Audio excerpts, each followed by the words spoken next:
Hi and welcome to lesson 23 on how to produce an electro-funk record.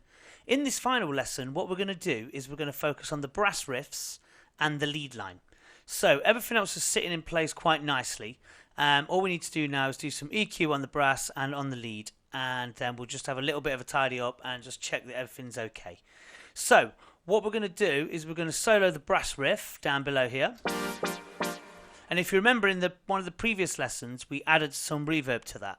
We had a concert hall down here, so what I would suggest we do now is we gave it its own concert hall because for some reason it wasn't as powerful coming through the sends on this. Let's just double check what that sounds like.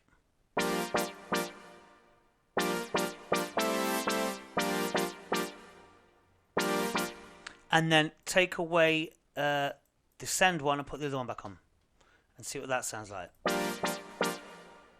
See, this one is far too echoey. So what we're going to do is we're going to backtrack slightly on this and we're going to delete the concert hall delay off the brass riffs. It's just a little bit too out there. So what we'll do is we'll go back into our mixer and we're going to select the A send to around about 2 o'clock, just around there. So the 2 o'clock dial. Okay, and then what we're going to do is we're going to solo the claps like so.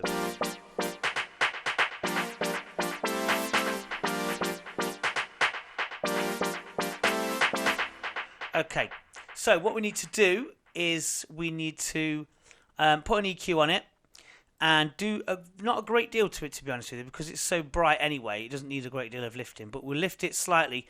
So number 1, we'll leave it around 40. Bring it into around about 93, 89, 92, 93. So around that 93 hertz.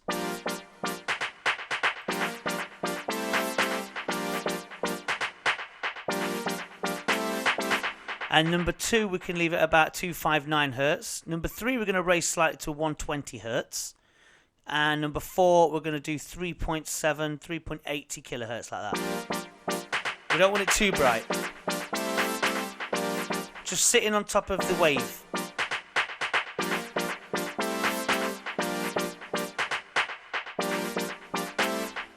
Just like that. And then let's put on the beats and then loop it at this section where the lead line should be. And we'll loop that there.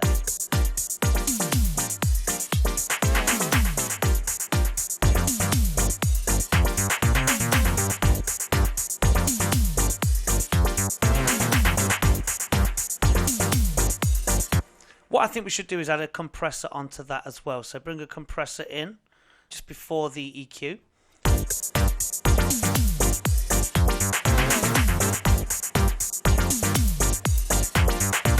And bring it down to minus 12 dB. Actually, bring it down slightly to around about 14.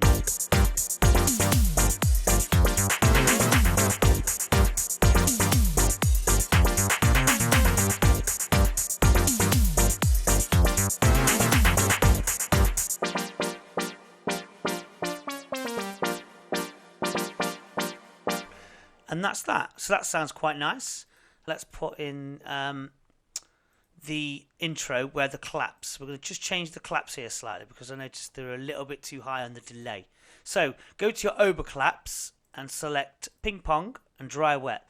And here where it's at 61%, when it rolls over here, look,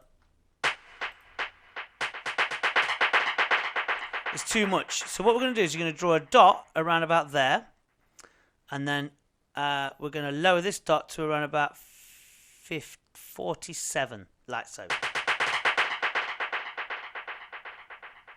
And that's better.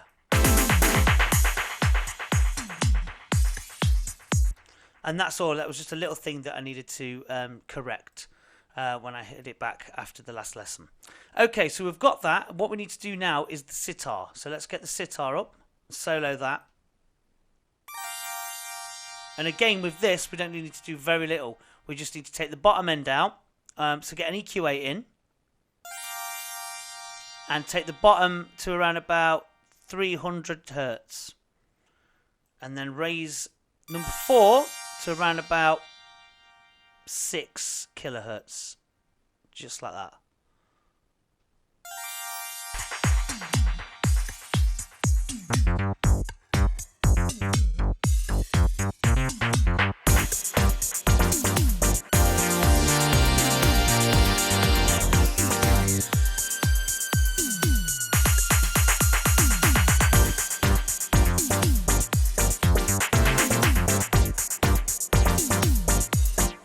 think we need to take a little bit of the reverb off the brass riffs. It's just coming through too much. So put it at 12 o'clock on the sends.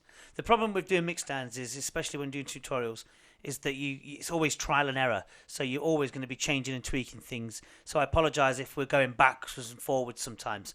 But that's just the nature of the beast, I'm afraid, that we have to hear something and then go, oh, that's not quite right, and then we have to change it again. So with regards to your mixdown, when you're doing this, I suggest that you just come back to it with fresh ears the next day or in an hour or two after listening to it, because you can get ear fatigue, and that's not really what you want to be aiming for. You want to be aiming for a nicely balanced, simple mixdown. So, as I say, going backwards and forwards is just one of those things that we have to do, I'm afraid. So, turn it down to about 12 o'clock. That's better.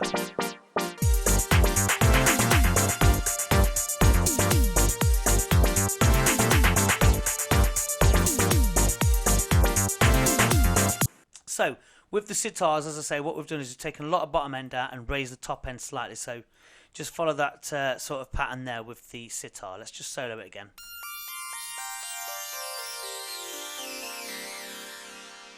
And that's all you need to do with that, really. And obviously the sitar's got a 12 o'clock dial on for the reverb as well.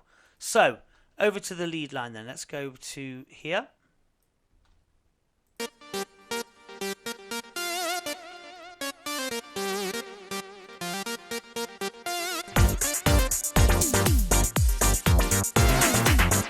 Okay, so all I've done with this is on the bus channel, I've turned it to about 2 o'clock on the bus channel A, which is the concert reverb. So put some reverb on it, 2 o'clock. And with the EQ, I've taken away a lot of bottom end and put it at around 94 hertz on the first dial. The second dial, 311 hertz to 320, somewhere like that's fine. But it's the top end that we really want to focus on. Number 3 can go up to about 2 kilohertz, and number 4 can go up to about 3.5 hertz. So 3.54 hertz, just to bring out that spark and that brightness.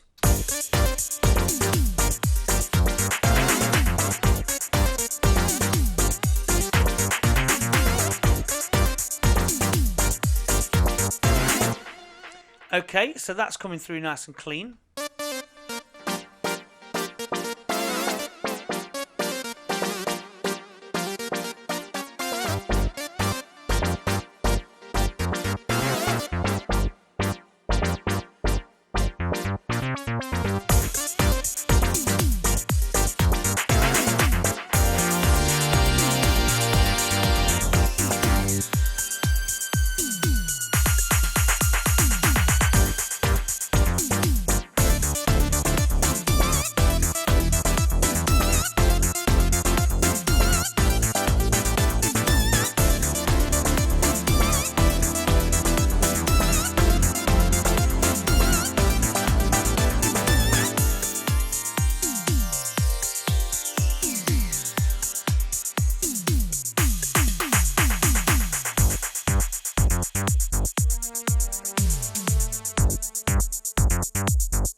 There we go.